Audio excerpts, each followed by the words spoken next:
বাপের বাড়ি আসার কথা শুনে মনটা কার না খুশি হয় বলুন তো। আমার তো মনটা ভীষণ খুশি। আজ কিন্তু এমনি এমনি ঘুরতে যাচ্ছি না, আজ কিন্তু নেমন্তন্ন খেতে যাচ্ছি। আমাদের বাড়ির সামনেই তো আমাদের বড় পিসার বাড়িতে, তো সেখানে কিন্তু নেমন্তন্ন রয়েছে আমাদের সকলে। আর বাড়িতে এসে দেখি আমার ছোট পিসি, তারপর আমার দিদি সবাই এসেছে।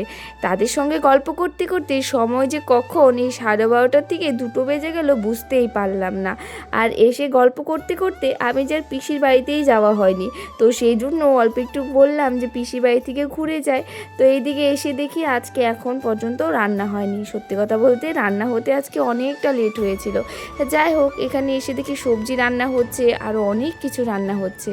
আর এদিকে ভাই খাচ্ছে এখন চা। বড় পিসাদের বাড়িতে নতুন একজন অতিথি আসতে চলেছে, সেই জন্যই কিন্তু আজকের এই অনুষ্ঠানটা রয়েছে। যার জন্য এই অনুষ্ঠানটা, তাকে তো একটা সুন্দর গিফট দিতেই হবে, সেই জন্য কিন্তু ওর জন্য এই চুড়িদারটা আনা হয়েছিল।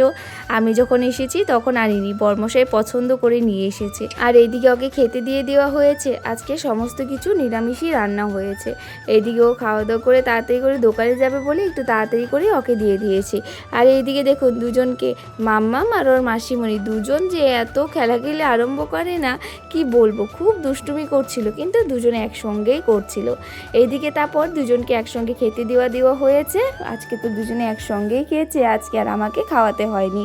তারপর কিন্তু আমিও বসে পড়েছিলাম এদিকে খেতে। রান্নাবান্নাগুলো ভীষণ ভালো হয়েছিল, আর যেহেতু সমস্ত কিছু নিরামিষ ছিল সেই জন্য কিন্তু ভীষণ ভালো হয়েছে। নিরামিষ খাবার তো আমার সবসময় খুব পছন্দ।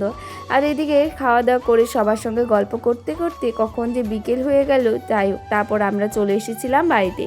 আজকে মা বাড়িতে ছিল না, একটি জায়গায় গিয়েছিল, সেই জন্য বাড়িতে এসে সন্ধ্যাটা দিয়েই আগে বাবাকে চা করে দিলাম। আচ্ছা, আজকে তাহলে আসি। সবাই ভালো থাকবেন, সুস্থ থাকবেন। আবারও আসবো নতুন একটা ভিডিও নিয়ে। রাধে রাধে, বাই।